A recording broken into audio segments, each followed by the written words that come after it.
They joined the gold rush and set about modernising one of the trickiest developments you can find, Grade 2 listed properties. We did look at what Grade 2 listed meant before we bought it. But you've taken all the ceilings down and you've taken all the fireplaces out. Oast houses are notoriously difficult to develop and they are money pits. Conservation have come back and said no. And if it wasn't challenging enough, then the market started to unravel, leaving them right in the eye of the storm. The chances of us selling it and making a profit is close to zero as you can get. You just think, oh, well, sod it, let's just not do anything then and leave it to rot. There is added stress with the market dropping. Of course there is.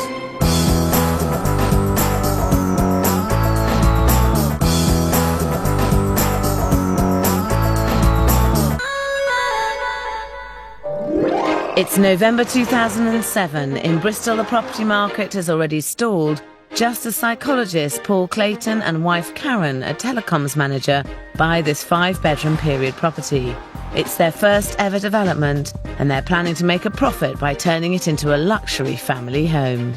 They're off to a quick start. In the 2 weeks they've owned the property, it's already been completely stripped out. That would be commendable, but for one big problem. The property is Grade 2 listed.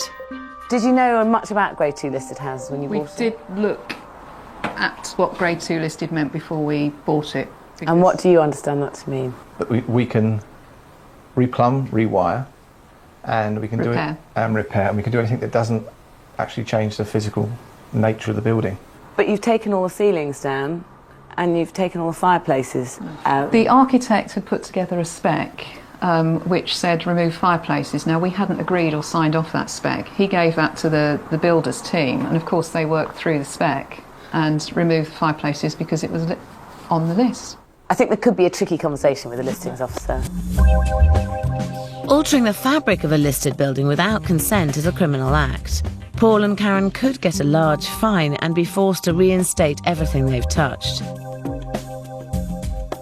It's a scary start. And what's worse, when you look at the basic figures, it's absolutely terrifying. They bought the property for £300,000. Their budget of £160,000 is small for such a big house, but they plan to sell for an outrageously high £600,000. Their target profit of £140,000 wouldn't stack up even if the market was on their side. So where do you base your figure of 600 from? It's not my figure, it's Paul being really hopelessly optimistic. It's based on the fact that there's a house down the road for 800,000 and it's bigger. And we seem to be like the step down from that house. And I've spoken to the agent who's selling that about this house, and he knows this house, and he feels that just under £500,000 is the realistic resale for this. That's £100,000 less than they're hoping for, and I think the modernisation is going to cost them more. Currently the property is divided into 2 flats. They want to turn it back into a luxury 5-bed family home. But getting the ground floor right isn't going to be easy. At the moment there's a kitchen and reception room at the front, and there's another at the back with an enormous Victorian range and bread oven slap bang in the middle. Karen and Paul want to get rid of the front kitchen and replace it with a dining room, and then they want to create one large kitchen diner at the back. But having the range in the middle stops them creating the open plan space that appeals to families, and they can't see a solution. Now, to make the back of this house work well, you need it to be lighter and brighter, because that's how people want to live nowadays. So to stand a chance of getting that top value for this, you need to make it lighter and brighter, and you can't do it with a great lump of masonry like that, blocking off the garden. It looks nice, yes, but it's right in the middle of the room. And if I was you, I'd go to the conservation officer and say, look, can we move this? Just don't have it there. Perhaps over against the wall, that would be a better place. Just anywhere apart from the middle of the room. It may not be easy persuading him to move it. It may not be as simple as it sounds. I think you need to tread very carefully with this. And when you speak to the conservation officer, don't try and do lots of things. Just try and get permission to do the one thing that really matters. And this really matters for this house. You want to open the whole of that back wall up and and knock this down. Moving the bread oven would mean Karen and Paul would create a spectacular kitchen breakfast room overlooking the lovely garden and give this house the very best layout for modern family living. So you have to move it. Yeah, I mean, you're pushing at an open door with me, because that's always been my view, that it needs to go, but that's persuading Paul. I don't think that you're going to have a bottom line at all if you don't move it, and that absolutely trounces any possibility of having a great kitchen breakfast room back here. It's gone. After I leave, the enormity of their challenge is just starting to sink in. Now I feel drained. I feel like my head's been sort of whirring and whizzing from about second minute in to about now. And if the difficulties of the development weren't bad enough, house sales are already in decline. I think I still believe that we've got a really, really nice house, potentially, but it's just a bit mind-blowing at the moment. 180 miles away in Kent, sales manager Robey Hillard and his wife Jo also think that a complicated listed building is the answer to secure their financial future. We've taken on something that we know nothing about. It's an agricultural building. It's listed. It's never been lived in. It's falling down in places. It's a 19th century Grade 2 listed Oast House on a farm in Faversham, Kent. Traditionally used for drying and pressing hops for beer, Robey and Jo are risking everything to convert it into a 3-bedroom family home. So, an Oast House? Why did you buy an Oast House? When we saw the pictures, we thought, well, we won't even bother looking at it. It's just too much work. I still don't really know how we've ended up with it. Yeah. How much did you know about listed buildings before you bought this? Not a lot. Nothing. No, not much. So you have no experience of listed buildings, but you thought that you'd take on this derelict Oast House as a first off. Have you had a chat with the conservation officer? Has he been round here? Yep. And what did he say? Did you get on well?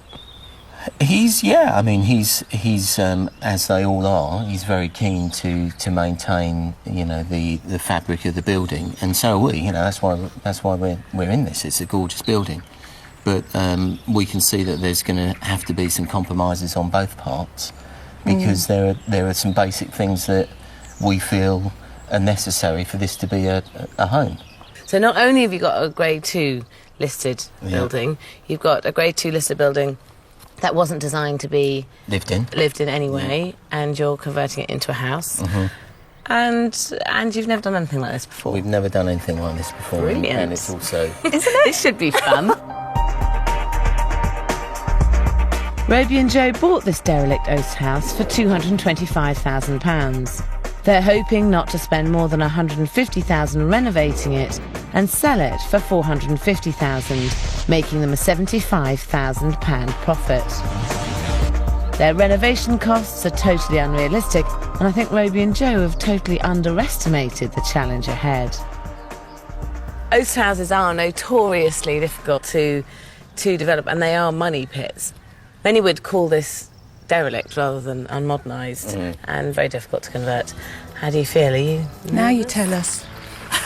You should make some money, I'm just not sure how much.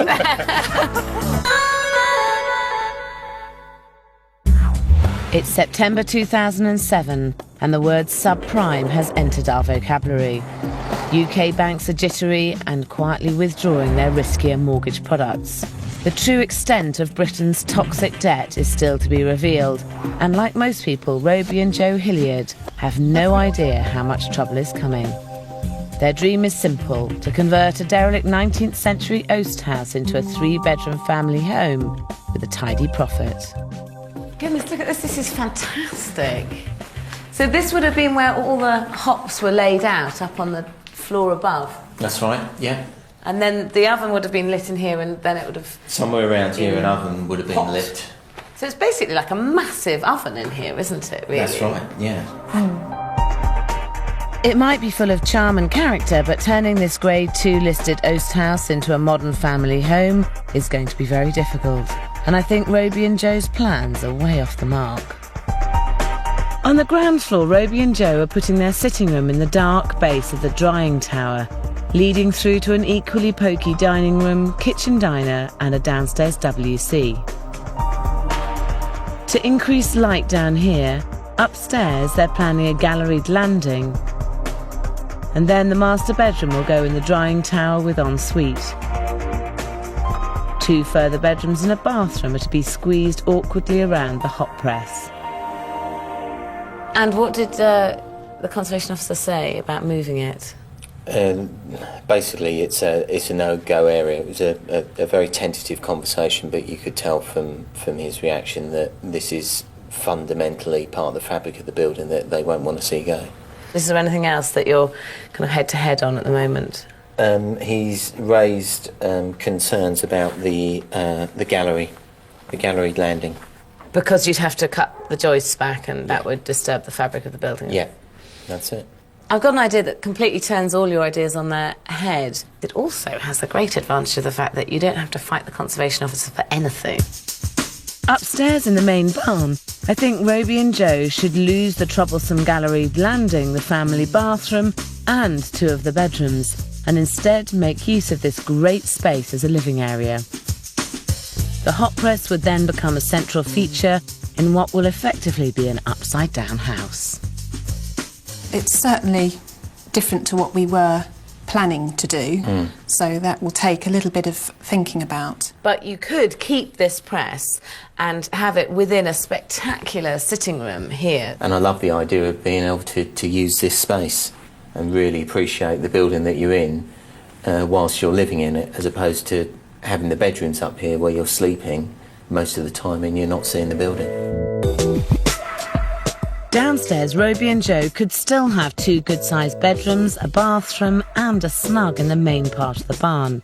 And to make this development a real triumph, leave the space in the roundel for an incredible, spectacular kitchen diner. I do like the idea of the kitchen in the roundel, but I think my only reservation with that is the money side of things. You have to swallow that and Yeah. cope with that and cut back course elsewhere. Yeah.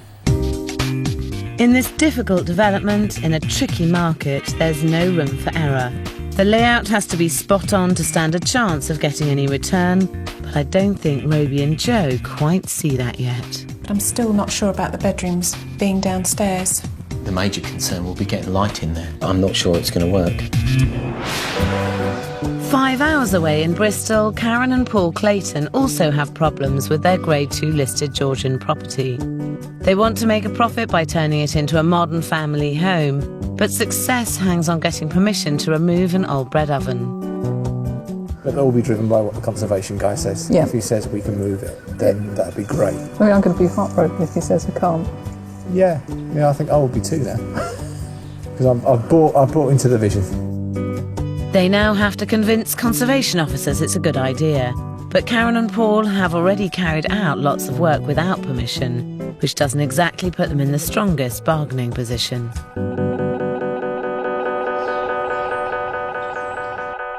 This is the sort of feature we've been looking to sort of primarily retain.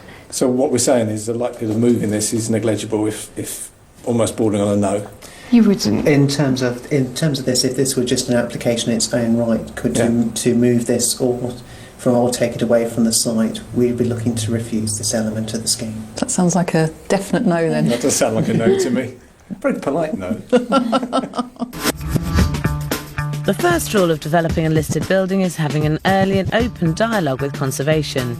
Without it, Karen and Paul were always going to be on the back foot, and now they're stuck with one serious problem. It doesn't make you feel inclined to take on listed buildings and do anything, and you just think, oh well, sod it, let's just not do anything then and leave it to rot. It is just a hideous, useless monstrosity as far as I'm concerned. Waste of space. But the bad news doesn't stop with the range. Permission to put in 2 en-suites and double doors to the garden, both crucial in a large family home, are also refused. Faced with making a crippling loss, Karen and Paul down tools and put up a fight.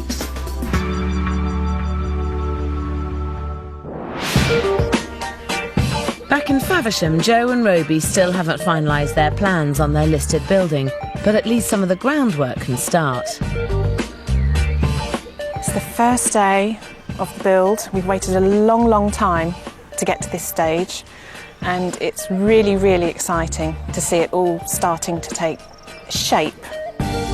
Robey and Jo's budget is so tight they don't have the cash to throw at this development. But if they don't get it right, they won't stand a chance of making a profit. To help overcome the problems of converting this farm building into a home, I think the best solution is to turn their development upside down and put the main living area and master bedroom upstairs and have 2 of the bedrooms and a snug and a spectacular kitchen downstairs. But I think they're having difficulty visualising my plans, so I've brought them to another Oast House just a few miles away. Now this is a great kitchen. It's fantastic. And with a circular room like this, you can have really impressive features like this, which is quite sensational, actually. Because as you come into this room, you do look at it and think, how amazing they've actually curved the worktop around the room. Is this how you had envisaged that a kitchen would be in a roundel? I had trouble thinking how the units would sort of sit against the curved wall, but they actually fit really neatly and nicely, and I think it all works really well. Your kitchen is going to be the room that really impresses people when they come into your development, and I don't think you can afford to scrimp and save at all with the kitchen. That is going to be the feature that people go home and mean that they simply can't resist buying your house. I mean, you've got £10,000 budgeted for your kitchen, haven't you? Something like that, yeah. I don't think you probably need to spend as much as 20, but it's over 10 that you're looking at. It's sort of 15 would probably be a more realistic level to budget for. You've got to make people feel, crikey, I'm going to buy this Oast House, not the house down the road, because that's amazing. I think it's what makes the Oast is the roundel, isn't it? And if you can get the kitchen in there, you're going to just enhance, one of the best features of the house. Making the kitchen the big feature in the roundel is only half the battle. I also want Robey and Jo to see the drawback of having the sitting room downstairs. I mean, there's no sense that this is an Oast House. There's one beam and a low ceiling, and this is quite a dark room, and it has more windows than you're going to have. Actually, it doesn't really do very much, this room. Whereas this Oast House in Cranbrook, Kent is a great example of having a sitting room upstairs. The one big open space has large amounts of light coming in, and with exposed beams it really celebrates the feeling of the building and means they don't have to battle with conservation to move the old press.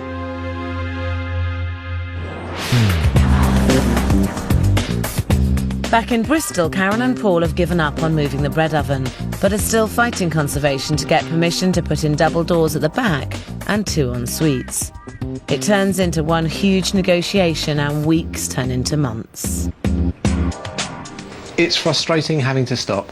It would be great if we could carry on doing with what we're doing. We're still paying mortgage on it. It means that we've got to try and replan and try and reschedule the builders and all those sorts of things. So there is a bit of rework, but it's easier to make sure we don't make mistakes at this end rather than having to go back and undo many mistakes later, further down the road, when it's more expensive and probably more time consuming anyway. So it's a case of trying to find things we still can do. Well, there's a big garden out there to play with, so that'll keep me busy. Winter turns into spring. A mind-numbing 5 more months passes where they do very little more than weed the garden and watch as the property market goes into freefall. Until September 2008, 9 months after they bought the house, and today they hear from the council. with our planning application, we're able to do most of what we wanted. So we can put a nice big opening in the back of the house, we can put some en-suites in. The only thing we didn't even bother to include in our application, because the conservation team had been round on site, was we didn't bother to put in an application to remove the bread oven or the range, because it would have been a waste of time and money. Finally, this development can get going. Planning has compromised on some of the work they did, but this project is still lurching towards financial crisis. Karen and Paul decide to get their hands dirty.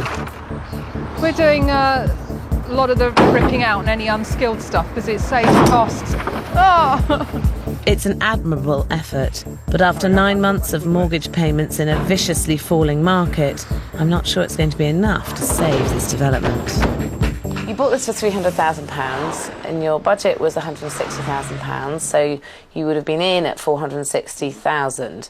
Now, I know you were originally hoping to get £600,000, but realistically, I think 500 was closer to reality, and the market's dropped by 15%, so you're down at 425 and you're in at 460, so you're looking at 425 resale, 460 costs, and that's a £35,000 loss at best. Yeah.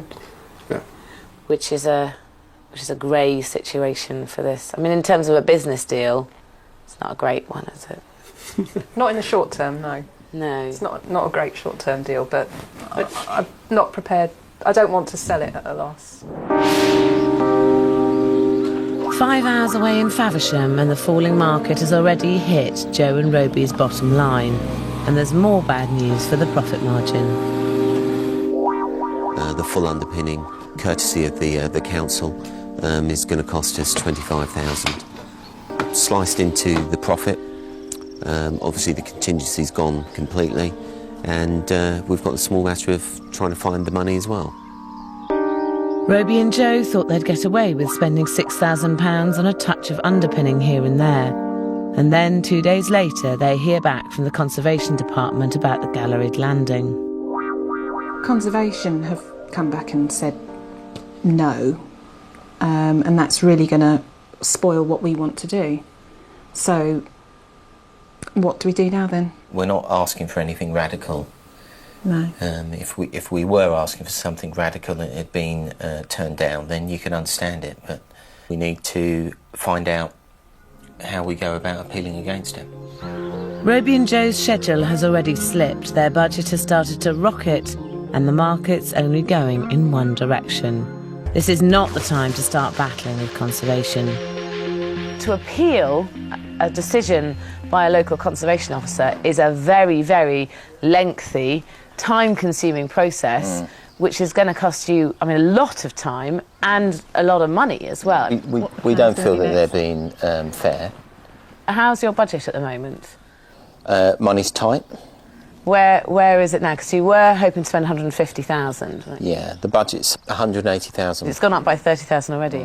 We'll have to give it a certain amount of time and see what stage we're at, and if it looks like it's just not going to happen, then we just have to drop it and move on. We agree. You know, we haven't got a bottomless pit. The key is that you've said that you're not going to do it for long, and as long as that's the case, then good luck with the fight. But I would, as soon as you can, I'd drop it and move on, because you can get really, really sucked into this sort of spiral of discord. And I could do. So I'm aware of that. Yeah. So I think it's good advice. Even though Robey and Jo are paying thousands in mortgage payments, they can't help themselves but put in the appeal anyway. This project needs one serious change of direction. Thankfully, when they see the ground floor opened up, they reconsider my suggestions. So, enough's enough. We decided that we're not going to fight conservation anymore over the void. We are going to go with Sarah's plans, albeit it's taken us a bit of time to get our heads around it. So hopefully it will be a great success, and if it is, that'll be down to us. And if it's not, then that'll be down to Sarah. It's October 2008 and the UK is on the brink of recession. But no amount of doom and gloom is going to take the pure joy from Karen and Paul as they unleash 9 months' worth of frustration on their development in Bristol. It's a massive weight off your shoulders to know that you can actually do something, that you can actually knock things down, put holes where they were, balled up bits where they weren't, because you can. It just feels like a sort of the best orgasm I've ever had, really. With the amateur work all over, the professionals move in and start opening up the back of the house, ready to take the large new double doors onto the garden, leaving Karen and Paul to turn their attentions to the major problems inside. The conservation officers won't allow them to move the old bread oven, and this is preventing them creating their dream open-plan kitchen diner. Now, you're originally going to be having one massive space here, and because of that bread oven, you're now going to have two spaces. This space we're in and the space beyond. Yeah. So how are you going to have the layout? I think it's got to go at the back because it feeds straight onto the garden. We're going to have a huge, great big French window. It just seems like the best place to put the kitchen. Karen, what do you reckon? I think this room is slightly bigger. So therefore, if you're looking to get a family dining in here, then that might be a better bet. This is a horrible room for a kitchen. It's a lovely room, a couple of big settees, telly in the corner, supper on your lap. What else does a man want in life? So where are they going to eat if the kitchen's at the back, in the back room? In here. Where's the table? When was the last time we were at a table? So you're suggesting it's a 5-bedroom family house with no table in the kitchen or anywhere to sit at to eat? Where do we eat every night at home? We eat at the table in the kitchen. Yes. And we've got a lovely room in there, like a dining room. If you think you're going to traipse your dinner through there every night... This is a family house, so someone's going to go and make their breakfast in here. So, and then have a tray of all the kids' cereal and carry the tray. Trip up the step. Kids' cereal, tripping over the step, through the sitting room, and all the way into the dining room. And by this time, one child has already dropped their cornflakes. You're mad. To have a family house without a kitchen breakfast room is a really big problem when you come to sell it. It's your only option to save this house as a family house. I feel I've been battered, but yes, it makes sense. So that's agreed then. Kitchen in here. Yes. Cool. Brilliant. Layout problem solved, but the truth is Karen and Paul had hoped to finish their development months ago. It's a brutal lesson in the risks of developing a listed property. And even now that the site's up and running, there's no way of cutting corners. Every bit of old lime plaster has to be replaced like for like, at double the price of regular plastering. All the crumbling old joists have to be preserved and new joists threaded between them in another lengthy and costly process. To me, I don't really understand why we've got to preserve rotten old timber which is not actually doing a function. It's not holding the floors up or anything, and nobody's going to see it because the floors are going to go back down. But that was one of the conditions of getting our listed buildings consent, so we haven't got no choice really, we've got to do it. But at the end of the day, you can spend hours arguing about it and time, because every month we don't work on the building, it's another month's mortgage, or we can just accept it, agree to it and crack on and do it. And I must admit, I favour the second approach at the moment. In Faversham, fortunately, Robey and Jo decided against a lengthy appeal on their development, and things are really moving. The galleried landing's been ditched, and the living room's going upstairs with the bedrooms on the ground floor. It might be upside down, but for this property, I'm sure it's the right way up. Woo! It's all happening now, isn't it? Now that the walls are up, they most definitely are up. No going back now. And these aren't partition walls, are they? They're not stud walls. No. It's they're all block work. Unfortunately for Robey and Jo, this surge of activity turns out to be only brief. After just 3 weeks' work, the site once again grinds to a shuddering halt. Unfortunately, we've had a couple of fundamental disagreements with the builder, so work has stopped on site. We're trying to work those through, but basically there's some costs that have been incurred that we don't agree with. The builder's got his point of view and we've got ours, and we're trying to sort those out at the moment.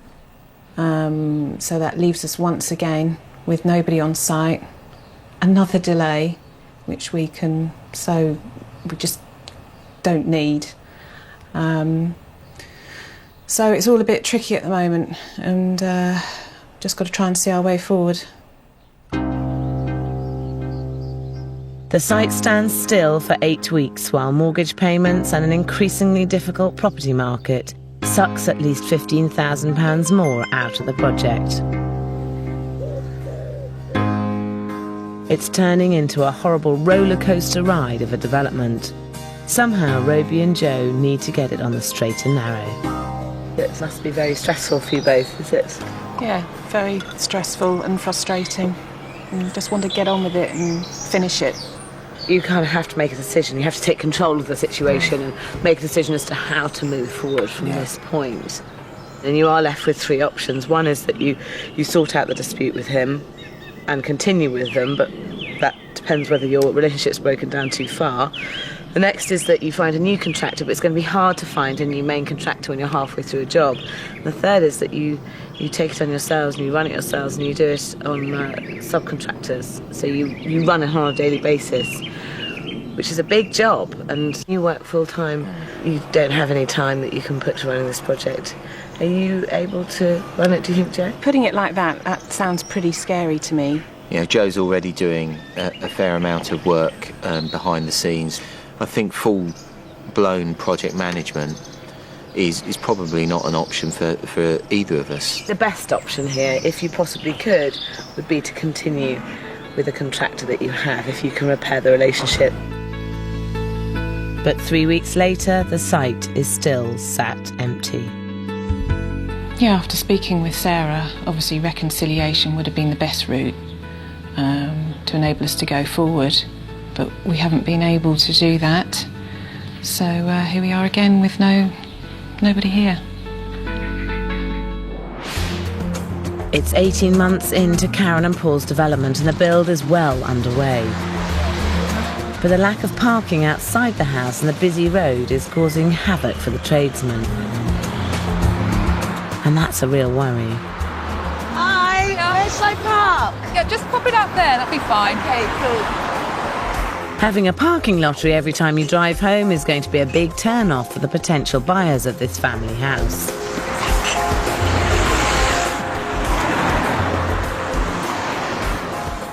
Hiya, how are you? We're fine, and you? Fine, thanks.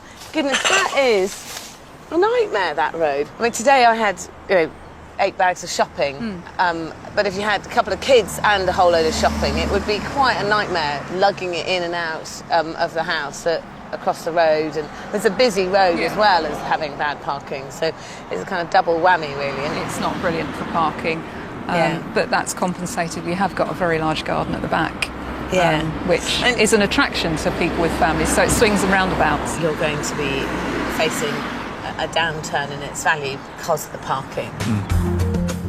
I think parking is essential to this development, and that huge garden at the back of the house is one possible solution. Down this little alleyway is this massive big parking area, and your house is just over here. Yeah. This area is rented out, and the people who own it would be willing to sell you one of the parking spaces that would enable you to have access through into the back of your garden, which means that you could then have parking for 1 or 2 cars or even 3 cars. Had you thought about this as a solution, perhaps, for parking? It was on the list to do, but it's just, we've had so many things, really. How much would you be willing to pay for accessing? 5,000 sounds a bit reasonable, yeah? I don't know. When I spoke to the people who own this, they'd be prepared to sell you access for around £10,000. So if you're at 5,000 and they're at 10,000, it's not a million miles between to negotiate. Personally, I think it's probably worth paying 10,000 because actually it's going to make such a massive difference to the house. Yeah, I think we haven't got £10,000. You may not have £10,000 right at this second, but I also don't think that is a very good reason for not opening up conversation at this stage. Personally, I don't really think you've got a choice. When it comes to sale, I reckon it'll be worth 30,000 less without parking. So there's a lot of money involved in not having parking. I think when you say it like that, we haven't really got much of a choice, really, have we? So open up talks right now and make the decision. Well, once you're gone. Back in Faversham, there's finally some good news for Robey and Jo and the truly tortuous conversion of their Oast House. You probably won't believe this, but we've come full circle and we're back with our original contractor. We've managed to make concessions on both sides. We're ready to proceed. Well, he's back on site today, and we're hoping to to move forward at quite a pace now. So the site has obviously been sitting here undeveloped for the last 10 weeks. That's had a significant impact on our budget. It's eating into our profit margins, and in order to recruit some of that, along with the changes in the general property market, we're going to have to take on board, a lot of the finishing ourselves. And that means Jo having to be on site and take on more of the project managing. I don't find it particularly easy to come up here and walk into a room full of builders or whatever, although they're all very nice. I do find it quite difficult, so I'm sure it'll get easier with time. With the build moving forward, Robey and Jo now have to make some crucial decisions about the look they give their Oast House without blowing the rapidly shrinking budget. Getting the look of these sort of conversions right is difficult and expensive, but however tough it seems, sometimes you have to spend. Now, this is obviously a lot bigger than your barn. But what are the things that you notice first about it? Wow. The staircase, for starters. I mean, it's lovely. I know you really need to spend less on your conversion, but there's some areas that I don't think you can afford to spend less, and I think a spectacular staircase like this means that you can then get away with spending less elsewhere. Well, I think originally we were thinking to have something relatively plain just to save money, but having come in here, I don't know about you, Jo, but I'm now thinking that if we could, I think it would be worth the investment, and it could be a real impact when you walk in. These 3 flights of stairs cost around £30,000. You obviously don't need to have 3 flights of stairs, you only need 1 flight of stairs. But I honestly think that to expect to spend around £10,000 wouldn't be unrealistic or silly in your particular development. In Bristol, one job that Paul can do is sort out the garden. It's huge and could be a fantastic selling point for a family house. But he's cutting corners. Initially, when we started thinking about the garden, we sort of were toying with the idea of about sort of £4,000 or £5,000. And now, because of sort of the fact we're still here quite a while down the line, it's as neat as we can at the least money we can. So about £1,000 should be able to do it all. In a difficult market, you've got to make the best of everything you've got. And I don't think this is the right place for them to be scrimping on, particularly when their solution is cutting the garden in half. In an ideal world, I wouldn't like to have this fence here, because it's just a huge garden. There's so many things that you could do to it. But I think once people go through the gate and have a look around to see what the sort of the opportunities are beyond there, I think it'll make people go, wow.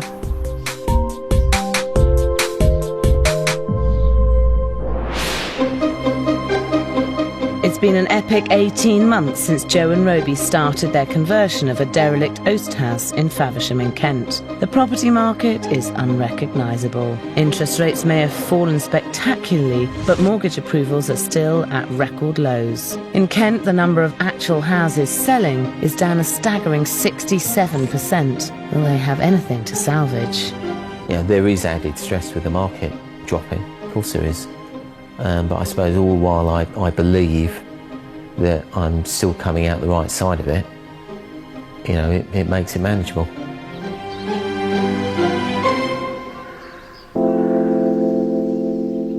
Well, if this conversion is anything to go by, then they might just be in with a chance.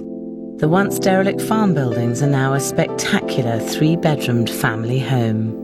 They turned the development on its head, and wow, does this upstairs celebrate the original architecture and make the most of the light. The master bedroom here is a fantastic contemporary contrast in the upstairs Randall.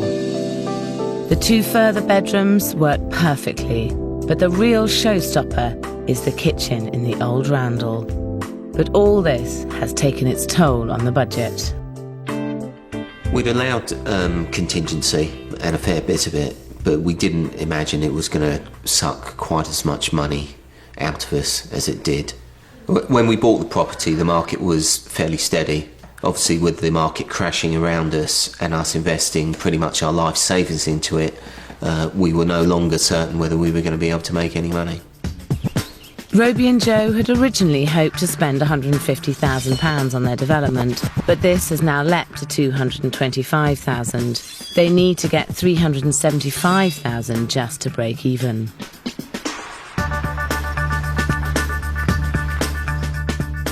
And a lovely light room. Porcelain floor tiles, Korean work surfaces cut into the roundel. Very, very nice. Wow, what a lovely room. This is a great space out here. I would value the property at £495,000. I would value this property at £550,000.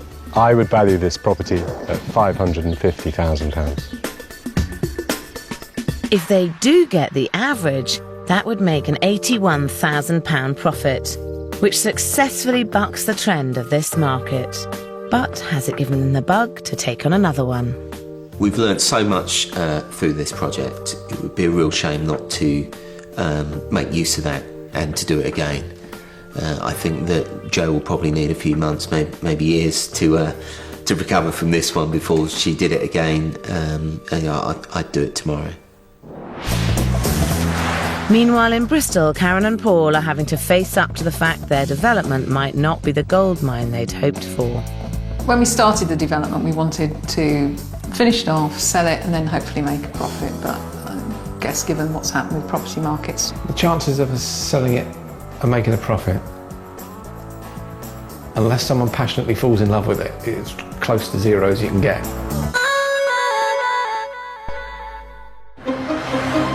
In Bristol, Karen and Paul are about to finish their 19-month development of a Grade 2 listed family house. Planning delays of 10 months saw their schedule triple, and as the market has gone into free fall, all hope of making a profit has long since disappeared. The question is, how much are they going to lose?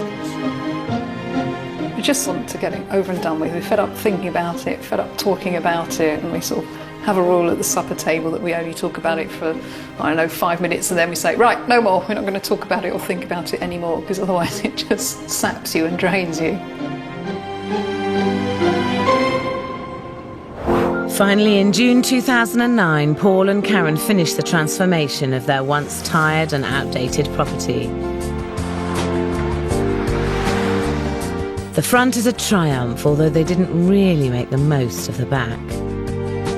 Inside, though, they successfully created a modern, stylish look throughout.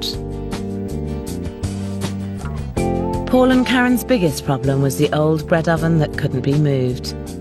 In the end, they protected it for posterity behind a row of kitchen units.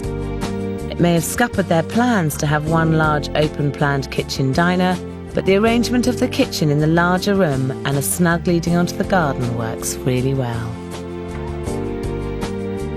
With a big family house, which this is, it's great to have different areas that the family can go to in separate zones. So, although it is in a way a shame that you couldn't have a great big open space overlooking the garden, it sort of ended up quite well, really, to have these different zones. Yeah. I think it's brilliant. I think it works really well. You've got a south-facing room with loads of sun.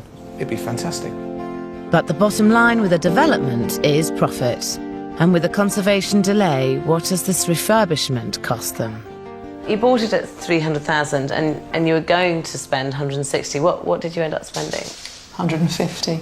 So you spent £10,000 less than you were originally planning, which is very impressive. Not being able to do what they wanted to the house has ironically saved them £20,000. But even without that, their dream of £600,000 is looking even further out of reach. We have had 2 agents valuing it, and they valued it at 375 and 450, which 375 is perhaps a little bit low, the 450 is perhaps a bit optimistic, but if you did sell at that level, you would stand to make somewhere between a £75,000 loss and breaking even. No, I'm reluctant to sell it while the market's very unstable. I think I'd rather sort of rent it out and let things stabilise than sort of, can't sell it at a loss, but I wouldn't want to, not having put all the effort in, not really to then have to sell it at a loss. That'd be just heartbreaking. Yeah. Do you know how much you're likely to be able to get for it to rent? As long as it covers the mortgage. We don't That's mind. good to us. The good news is that with interest rates currently so low, their mortgage is £600 a month.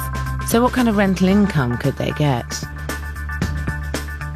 The main issue that I can see with this property is the parking, as there isn't anything off street. And due to the size of this property, I feel that it'll be something that will appeal to people with older children that may also have cars. The most popular property that we're letting at the moment are certainly the houses, but the 2 and 3 bedroom houses. The rental market at the moment is very, very competitive. There's been a huge influx of properties onto the market, so tenants are able to pick and choose a lot more than in previous years. This would be a fantastic family home. My only concern is, because of the size of this property, there would not be such a demand for it. I would give this property a rental value of £1,300 per calendar month. I would give this property a rental value of £1,450 per calendar month. I would give this property a rental value of £1,500 per calendar month. Woohoo! I think that'd be a fantastic situation, because we could be making money on the house and not having to sell it. I just think that's great. The only word of caution I put on this is that interest rates are at 0.5%, and the danger with very low interest rates and doing sums on very low interest rates is that when they go up a lot. Yeah. I think it's a bit scary for us, and I think what we're going to make sure is we've got a fixed mortgage, so we know as much about our costs as we can. Yeah, I mean, I think that's the right way to look at it, because at least if you fix your mortgage, you know where you are. You're not going to have any surprises. No. It's a really nice house. Someone's going to be lucky to live here. Well done. Well, yeah, we're pleased with the way it's turned out. So, yeah, it's better than we'd hoped. Well, no, as we expected. Although Karen and Paul planned to let their development to a family, it quickly became apparent that the family rental market was very small. So they changed their focus. Karen and Paul are currently marketing their house for rental at £1,500 a week.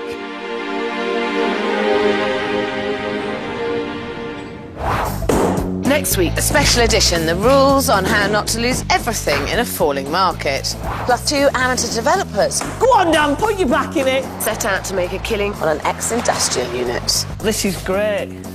See, I think we should cover the whole house in this. So you'll get a £500,000 loss. The whole thing's like a ball and chain round my neck. The best thing that can happen is this to get out of our hair, and then we do something else. For Sarah's top tips on weathering the current property market, visit channel4.com/4homes. And on Thursday at 8, the Home Show is sorting out a gaff with a jumble of 80s extensions, making something impossibly cool.